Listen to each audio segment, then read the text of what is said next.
তোমার কুদরতের পায়ে লাগাইয়া দিয়েছি, তোমার দেওয়া চোখ থেকে 2 ফোঁটা পানি ছেড়ে দিয়েছি, তোমার দেওয়া জবান দিয়ে তোমাকে মনে বড় আশা নিয়ে আল্লাহ বলে ডাক দিয়েছি। তুমি বলছো তোমাকে ডাক দিলে দুনিয়া সকল মানুষেরা যদি বন্ধ করে দেয় দরওয়াজা, তোমার দরওয়াজা বন্ধ হয় না। আল্লাহ তুমি বলেছো কোন মানুষ যদি অপরাধ করে, সন্তান যদি অপরাধ করে, মা বাবা হয়তো সন্তানকে ঘর থেকে তাড়াইয়া দেয়। গ্রামের কোন মানুষ যদি গ্রামে অপরাধ করে, গ্রাম মহল্লার মানুষ তাকে এলাকা ছাড়া করে দেয়। আল্লাহ কোন ছাত্র যদি ক্লাসে অপরাধ করে, টিচার তাকে ক্লাস থেকে বের করে দেয়। কোন মুরিদ যদি পীরের সঙ্গে অপরাধ করে, পীর তাকে খানকা থেকে বের করে দেয়। আয় আল্লাহ, এমনকি মায়ের, যেই মায়ের পেট থেকে বের হয়েছি সেই মাও তার সন্তানটাকে তাড়াইয়া দিতে পারে। আল্লাহ কোন নবী তার উম্মতকেও তো তাড়াইয়া দিতে পারে। আয় আল্লাহ তুমি বলেছো সবাই আমার গুনাহগার গোলামরে তাড়াইয়া দিতে পারে, কিন্তু আমি রব তো আমার গোলামরে নিজের হাত দিয়ে বানাইছি। মা 10 মাস 10 দিন ভাড়াটিয়ার মতো একটা সন্তানরে পেটে নিছে, মাত্র 10 মাস 10 দিন। ওই মায়ের নাড়ি ছেড়া দন কিছু হলেই মা পাগল হয়ে যায়। গোলাম রে, তোর মা তো তোর হাত পা বানায় নাই, তোর মা তোর অক্সিজেন দেয় নাই, তোর মা তোরে নাক কান চোখ মুখ দেয় নাই। ও বান্দা, তোর মা তোরে লাঞ্চ কিডনি বাল পিত্তথলি কিছুই দেয় নাই, সব তো আমি আল্লাহ দিছি। এরপরে 10 মাস তোর মা তোরে পেটে রাখবার পরেও যদি এত দরদ হয়, আমি রব তোরে আমার নিজের হাত দিয়ে বানাইছি। বল না বান্দা, তোর প্রতি আমার কত দরদ আর ভালোবাসা। ও বান্দা, দুনিয়ার সকল মানুষের দরওয়াজা যদি বন্ধ হয়ে যায়, আমি কথা দিলাম বান্দারি, আমার দরওয়াজা তোমার জন্য সকল সময় খোলা থাকবে। বলো না কি চাও? এবার বান্দা ডাক দিয়ে বলে, আল্লাহ আমি একজন বকরির রাখাল, আমি প্রতিদিন বকরি রাখালি করি। বাড়িতে যাই বিকালবেলা, সকালবেলা বাড়ি থেকে বের হই, বিকালবেলা বাড়িতে যাই। যাওয়ার পরে প্রথমে বকরির থেকে দুধ নেই, ওই দুধ নিয়ে প্রথমে আমার বৃদ্ধা মা বাপরে খাওয়াই। আমার মা তখন বেঁচে আছেন, আমার মারে দুধ পান করাই। মা ইচ্ছে মতো শান্তি মতো পেট ভরে দুধ পান করবার পরে বাকিটুকুন দুধ নিয়ে আমি আমার সন্তানদের কাছে বন্টন করে দিই। সন্তানেরা পান করে এরপরে ঘুমাইয়া যায়, এরপরে আমরা পান করি। আয় আল্লাহ, একদিন আমার জঙ্গল থেকে মাঠ থেকে বাড়িতে যেতে যেতে দেরি হয়েছে। বাড়িতে গিয়ে দেখি আমার মা ঘুমিয়ে পড়ছে। আমার মা বিভোর ঘুমে পাগল, মা ঘুমাইয়া গিয়েছে, মা তো সজাগ না। ঘরে গিয়ে দেখি আমার সন্তানেরা খাবারের জন্য চিৎকার করে কাঁদতেছে। আমি যখন বকরি থেকে দুধ দোহন করি, সন্তানেরা লাইন ধরে গুল হয়ে আমার পাশে বসছে আর বলছে, আব্বা একটু দুধ দেও না, আর সহ্য হয় না, পেটে খিদে লাগছে, রাত্রে যে ঘুমাতে হবে, একটু দুধ দাও। আমি সন্তানের দিকে তাকাইয়াও দেখি নাই কে আমার কাছে দুধ চাইলো। এক পর্যায়ে দুধের বাটি হাতে নিলাম, পেয়ালা হাতে নিলাম, মায়ের ঘরে গিয়ে দেখি মা ঘুমিয়ে গিয়েছে। সবগুলা দুধের পেয়ালা নিয়া মায়ের মাথার সামনে দাঁড়ায়া থাকলাম। মা রাত্রে যখন উঠবে আগে তারে পান করাবো, এরপরে আমি আমার বাচ্চাদেরকে পান করাবো। আল্লাহ, আমার বাচ্চাগুলো আমার পায়ের কাছে এসে পা জড়াইয়া কাঁদতেছে, বলতেছে, আব্বা তুমি আমাদেরকে 1 ফোঁটা দুধ পান করাও। সারা রাত সন্তানের কাঁদতে কাঁদতে আমার পায়ের কাছে ঘুমাইয়া গেল। 1 ফোঁটা দুধও আমি সন্তানদেরকে আগে দেই নাই। ওই মায়ের অপেক্ষা করতেছি মা কখন ঘুম থেকে উঠবে। আয় আল্লাহ, অমনি এইভাবে সারা রাত চলে গিয়েছে। সকালবেলা মা যখন ঘুম থেকে উঠছে, মা আমাকে দেখে তো হতভম্ব হয়ে গেছে। মা বলছে, বাবা তুই কি ঘুমাস নেই? সারা রাত কি করলি এখানে?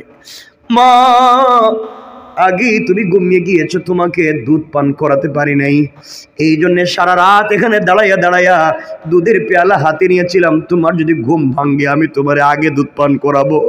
মা বলছেন আমার নাতিগুলার অবস্থা এমন কেন?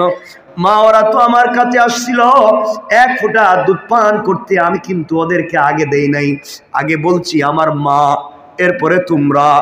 ও মা, তোমার জন্য আমি সন্তানদেরকেও পান করাই নাই। আমার মা আমার জন্য তো দু হাত উঠে দোয়া করছে আর বলছে আল্লাহ আমার সন্তান আমার যে ভালোবাসা দিয়েছে, দুনিয়ায় কোনো বিপদে আমার সন্তানরে ফালাইও না। আয় আল্লাহ, ওই দিনের কাজ একমাত্র তোমাকে খুশি করার জন্য মায়ের জন্য দাঁড়িয়েছিলাম। আয় আল্লাহ তাআলা, চাইলে আমি আমার সন্তানদেরকে দুধ পান করাইতে পারতাম, চাইলে আমিও পান করতে পারতাম, চাইলে আমার স্ত্রীরও পান করাইতে পারতাম। মা যখন উঠবে তখন দিব, মায়ের জন্য তো অপেক্ষা করা দরকার ছিল না। একমাত্র তোমাকে ভালোবেসে, তোমাকে মোহাব্বত করে, তোমাকে পাওয়ার জন্যে, তোমাকে খুশি করার জন্যে আমি যে কাজ করছি, এই কাজটা যদি ওই দিন তোমার কাছে পছন্দ হয়ে থাকে, আজকের বিপদ থেকে আমাদেরকে বাঁচাইয়া দাও উসিলা নিলাম। বলতে দেরি হয়েছে, কসম কসম রব্বে পাকের জাতে, ওই গোলাম দোয়া করে বলতে দেরি হয়েছে, পুরাটা পাথর তাদের গর্তের মুখ থেকে সরে যাইতে 1 মিনিটও দেরি করে না। সুবহানাল্লাহ জুড়ে। আমার বন্ধুগণ, 3 বন্ধু বেঁচে গিয়েছেন, এই জন্যে কথাটা তো শুরু করছিলাম ওখানেই। জীবনে যদি সরিষার দানা পরিমাণও ভালো কাজ করেন, রব কিন্তু তোমাকে আমাকে এটা দিবে। আল্লাহ কোরআনে বলছেন ফামাইয়ামাল মিসকালা যাররাতিন খায়রান ইয়ারা, সরিষার দানা পরিমাণ যদি ভালো কাজ করো ওটারও কিন্তু বদলা দিব। ওয়ামাইয়ামাল মিসকালা যাররাতিন শাররান ইয়ারা, আর তোমরা যদি খারাপ কাজ করো সরিষার দানা পরিমাণ, তারও হিসাব দেওয়া লাগবে। এই জন্যে দুহাত জোর করে যেই কথা শুরুতেই বলছিলাম, দরকার হলে পায়ে ধরে বললাম, আল্লাহর ওয়াস্তে চলার পথে ভুল তো করবো না, মানুষের হক মারবো না, আমানতের খেয়ানত করবো না, অন্যায় আচরণ করবো না, ছোট থেকে ছোট হলেও আল্লাহকে সন্তুষ্ট করার জন্য ভালো কাজ করব। রব বলে দিয়েছে তুমি যদি আমাকেই পাওয়ার জন্য ভালো কাজ করো বান্দা, আমি কথা দিলাম তোমার এই ছোট্ট একটা আমলই তোমাকে জান্নাত পর্যন্ত নিয়ে যেতে পারে। পড়েন সুবহানাল্লাহ। আমার কথা কি আপনারা বুঝছেন এতক্ষণে? তাহলে এত আলোচনা করে যেটা বোঝাতে চাইলাম, এই পুরো 1 ঘন্টা কথা বলছি একটা বিষয় বোঝাবার জন্য, আমাকে আপনাকে ফিরে যাওয়া লাগবে আল্লাহর সামনে। সরিষার দানা পরিমাণ ভালো কাজ করলেও জবাব দিতে হবে, খারাপ কাজ করলেও জবাব দিতে হবে। সুতরাং আমরা কোনোভাবে অন্যের সম্পত্তি তো নিজে খাবো না, নিজের লিডার হলে কখনো পাবলিককে ঠকাবো না, এবং নিজের সম্পত্তি বাঁচাবার জন্য, অন্যের সম্পত্তি ধ্বংস করবার জন্য রাষ্ট্রের কাছে কুপ্রস্তাব দিয়ে কাউকে বিপদে ফেলবো বলেন, ফেলবো? এটা হলো এতক্ষণের আলোচনার মূল মাকসাদ, আয়াতের মৌলিক ভাবার্থ। এতক্ষণ যদি কথা বুঝে থাকেন তো বলেন, রব একজন মানুষ ভালো কাজ করছে, তার উপকার দিচ্ছেন না দিচ্ছেন? রহমতুল্লাহ আলাইহি মালফুজাত থেকে পাওয়া যায়। একবার হাসান বসরি রহমতুল্লাহ আলাইহি কবরের পাশ দিয়ে যাচ্ছেন, খুব বুঝবেন, কবরের পাশ দিয়ে যাইতেছে, চিন্তা করলেন, কবরের কাছে গিয়ে চিন্তা করলেন একটু মোরাকাবা করে দেখি তো কবরের মানুষ কেমন আছে। মোরাকাবা করলেন, করে দেখেন কবরের মানুষ খুব খুশি, হাসি খুশি, কেউ কষ্টে আছে, কেউ দুঃখে আছে। আর এর মধ্যে একজন মুরব্বী, কবরের ভিতরে তার খুব আযাব হইতেছে, একজন মুরব্বীর কবরে খুব বেশি আযাব হইতেছে। আর আবার দেখলেন আরেক জায়গায়, দেখেন আরেকজন মুরব্বী বসে রয়েছে আর হাসতেছে। তিনি কিছু দুরূদ পড়লেন, তিনি কিছু দোয়া করলেন, এই সওয়াবগুলো আল্লাহ তাআলা কবরে পৌঁছাইয়া দিলেন। সুবহানাল্লাহ পড়েন না? তিনি তাকাইয়া দেখেন কবরের সকল মানুষ লাইন ধরে এসে এই সওয়াবগুলো নিয়ে যায়। এক মুরব্বী বসে রয়েছে কর্নারে, ও আয় না, উঠে না। হাসান বসরি বলেন, মোরাকাবায় তাকে জিজ্ঞেস করলাম, বাবা কবরের মানুষ কি বিপদে আছে? আমি সূরা ফাতিহা তিলাওয়াত করলাম, সূরা ইখলাস পড়লাম, এর সব যখন কবরে পৌঁছাইলাম সব মানুষ এসে নিয়ে যায়, তুমি দিকে আসতেছো না, ঘটনা কি? আমার দরকার নাই। দরকার নাই কেন? আমার একটা ছেলে আছে অমুক বাজারে দোকানদারি করে, ওই ছেলে প্রতিদিন আমার জন্য কোরআন তিলাওয়াত করে সওয়াব আমার কবরে পৌঁছাইয়া দেয়। আমি আমার সন্তানের উপরে খুশি। সন্তান সারাদিন বাজারে দোকানদারি করে, ফাঁকে ফাঁকে সময় পাইলেই আমার জন্য তিলাওয়াত করে সওয়াব পাঠায়। এই জন্য আমার তাড়াহুড়া নাই, আমি একটা ছেলে রেখে আসছি দুনিয়ায়, খুব ভালো। ওই ছেলেটা আমি বাপরে ভুলে যায় নাই, এই জন্য সন্তানরে ভালো মানুষ বানাইছিলাম। কবরে আসার পরে সন্তান আমার জন্য দোয়া দুরুদ পড়ে আমার জন্য আমল পাঠায়। আর আমরা এমন সন্তান রাইখা যাই, বাপ মারা যাওয়ার আগেই এর মাইরে ফেলায়। কথা বলেন না কেন? মা বাপ মারা যাওয়ার আগে এমন কষ্ট দেয়, তো এমনি জিন্দা মরে যায়। খাবার দেয় না, বউরে নিয়ে আলাদা থাকে, মা বাপরে দেখতে পায় না, মা বাপের সঙ্গে ভালো আচরণ করে না, স্ত্রী সন্তান যা বলে তাই শোনে, মা বাপকে এই ভালো জায়গায় রাখতে চায় না, মা বাপের ঠিক মতো ঔষধপাতি দেয় না, খবরাখবর রাখতে পারে না, মা বাপকে পয়সা দিলে হিসাব করে। এই সমস্ত নাফরমানি আমাদের ভিতরে হর হামেশা হয়ে গেছে, ঠিক না? হাসান বসরি বলেন, আমি মোরাকাবা শেষ করব, একজন মুরব্বী খুব কাঁদতেছেন, আযাব হইতেছে। আমি জিজ্ঞেস করলাম কারণ কি? মুরব্বী বলছেন, বাবা আমার একটা মেয়ে আছে। কি আছে? খুব দুশ্চরিত্রা, খারাপ খারাপ কাজ করে বেড়ায়। আর ও যত গুনার কাজ করে, ওর গুনার কাজের ভাগ আমার খবরে আসে, আমি পাই। কারণ মেয়েটারে ভালো বানাইতে পারি নাই, যেন বাপ হিসাবে আমি মেয়েরে কেন ভালো বানাইতে পারলাম না। ওই মেয়ে খারাপ কাজ করলে আমার কাছে গুনাহ চলে আসে। আর ওই বেচারা বলতেছে, আমার ছেলে দুনিয়া তেলাওয়াত করে আমার কাছে সওয়াব চলে আসে। অর্থাৎ সন্তানকে যদি ভালো মানুষ বানাইয়া যেতে পারেন, সন্তান ভালো কাজ করলে তারও একটা অংশ পাবেন, সন্তান খারাপ কাজ করলে তারও একটা। তিনি বললেন, বাবা আমার মেয়েটা অমুক গ্রামে থাকে, তুমি যদি পাও আমার মেয়েটার একটু বইলো আমার জন্য, আমি বাপের জন্য যেন একটু ইসালে সওয়াব করে, কোনো একটা কিছু করে, আমার কষ্ট সহ্য হয় না, কেন মেয়েটা খারাপ কাজ ছাড়ে না। আল্লাহর ওলি হাসান বসরি রহমতুল্লাহি আলাইহি চলতে লাগলেন, ওই বাজারে পৌঁছে গেলেন যেই বাজারে মুরব্বী বলছিল তার সন্তান কোরআন তেলাওয়াত করে। সত্যি দূর থেকে দেখেন তার দোকানে ভিড় লেগে আছে, ভিড় লেগে আছে, মানুষ, কাস্টমারের অভাব নাই। কিন্তু আল্লাহর গোলাম কাস্টমারের সঙ্গে কথাও বলে, ঠোঁট নাড়ায়া নাড়ায়া আল্লাহর কালাম তিলাওয়াত করে যায়। ওই যুবকের কপালে চুম্বন দিয়া বললেন, যুবক রে, তোমার মতো সৌভাগ্যবান যুবক আর কয়জন আছে যার বাবা কবরে গিয়াও সন্তানের জন্য দোয়া করে, সন্তানের জন্য ভালো চায়। তোমার বাবা তোমার যেই শিক্ষা দিয়েছে, কবরে বাবা বড় আরামে আছে, তুমি তেলাওয়াত বন্ধ করে দিও না। আমার বন্ধুগণ, যুবকের কাছ থেকে বিদায় নিয়া আল্লাহর গোলাম হাঁটতে লাগলেন ওই মেয়ের বাড়ির দিকে। ওই মেয়ের বাড়ির কাছাকাছি পৌঁছে গেলেন, মানুষের খবর দিলেন, অমুক নামে কি এলাকায় কোনো মুরব্বী ছিলেন। সবাই বলছে এই যে পাশে যেই বাড়ি দেখা যায়, এই বাড়িটাই হচ্ছে মুরব্বীর বাড়ি।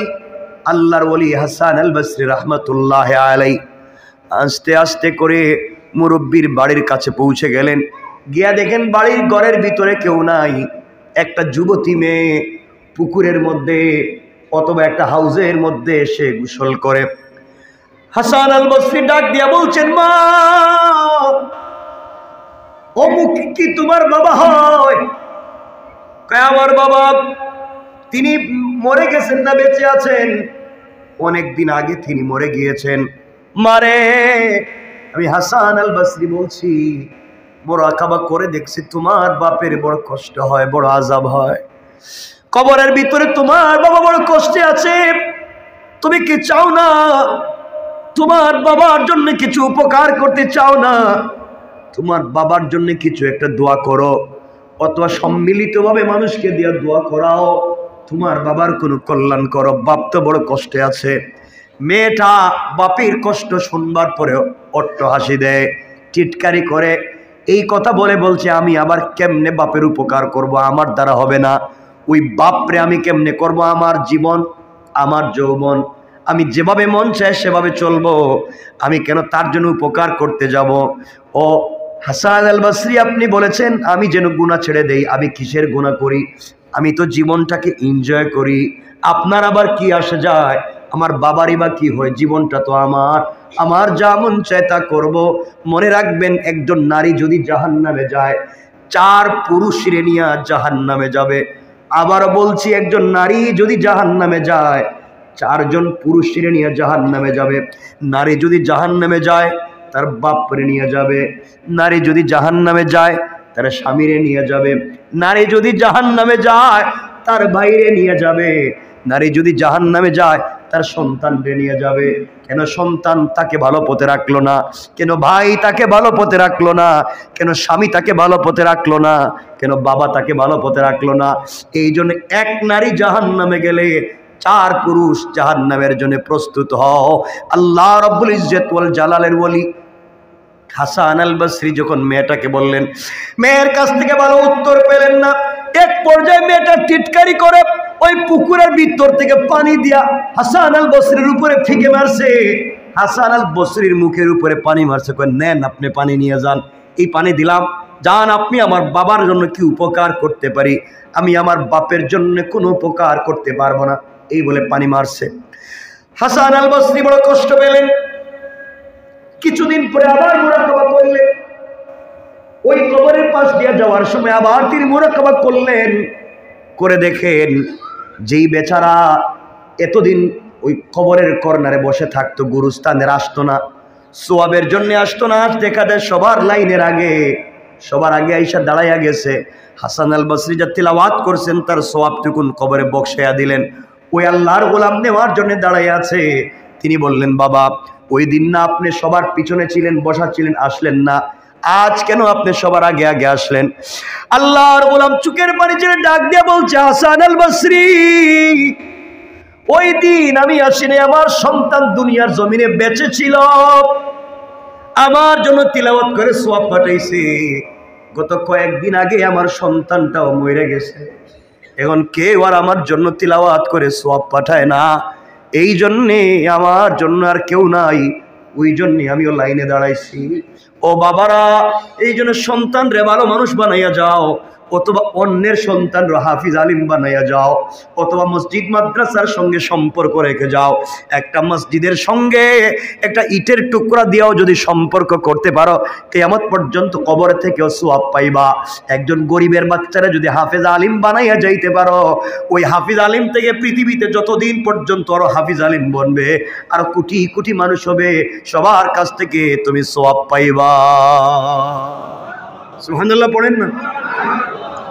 আমিও আপনাদের দোয়ায়, আমি তো আলহামদুলিল্লাহ করাইতেছি আমাকে দিয়ে। আমি সিলেটে, আমার এলাকায়, আমার জন্ম যেখানে, আমি একটা প্রতিষ্ঠান প্রায় 40 কোটি টাকা, আমরা ওই যে এই সপ্তাহে ভিত্তিপ্রস্তর করবো ইনশাআল্লাহ। মাদ্রাসা চলতেছে অলরেডি, বাকি বিল্ডিংয়ে ভিত্তিপ্রস্তর হয় নাই, টিন শেড। এই সপ্তাহেই আমরা 10 তলা ফাউন্ডেশন দিয়ে ভিত্তিপ্রস্তর করতেছি। কারণ 100 জন ইয়েতিম, একেবারে ইয়েতিম বাচ্চাকে আমরা টোটাল হাফিজ আলিম আমাদের খরচে বানাবো ইনশাআল্লাহ। 100 জন, এভাবে চলতে থাকবে।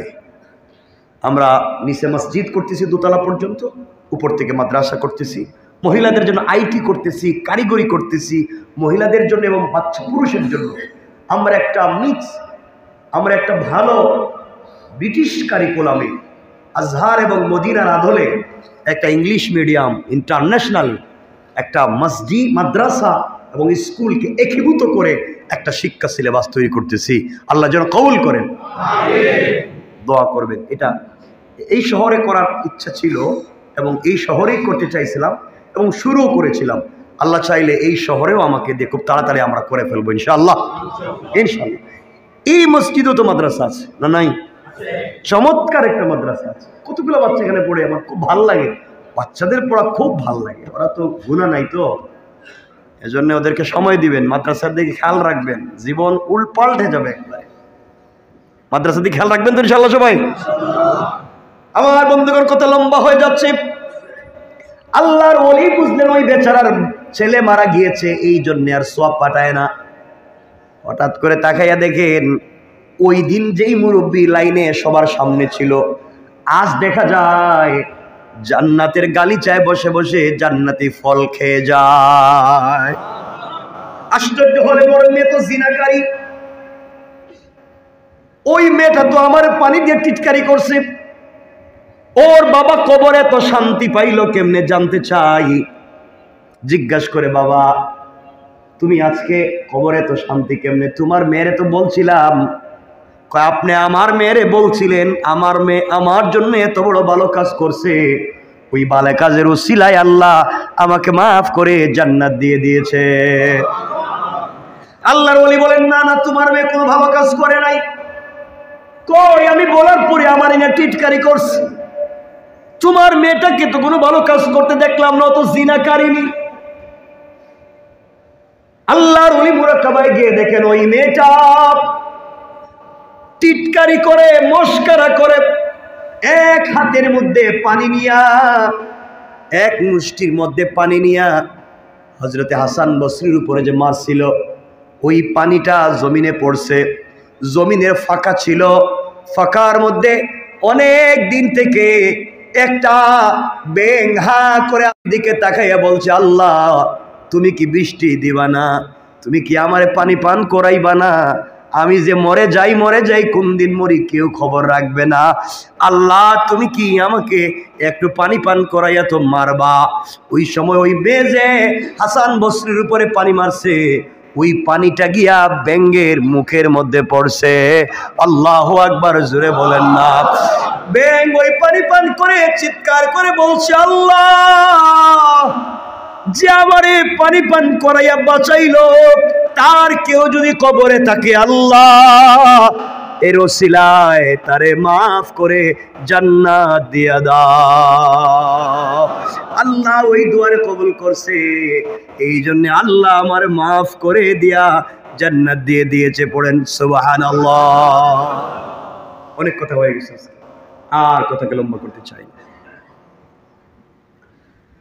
আমার জন্য দোয়া আছে, আপনাদের জন্য দিল থেকে দোয়া থাকবে। আল্লাহ তাআলা আমাদের সবাইকে কবুল করুন। আজকে কোথায়, আমি তো চাইছিলাম তাফসির করতে, আজকে আমার মন চাইছিল, আমি রেডিও করছিলাম আজকে ওই ধামরাই। আমরা কয়েকদিন সময় দেন, আমরা তাফসির শুরু করি।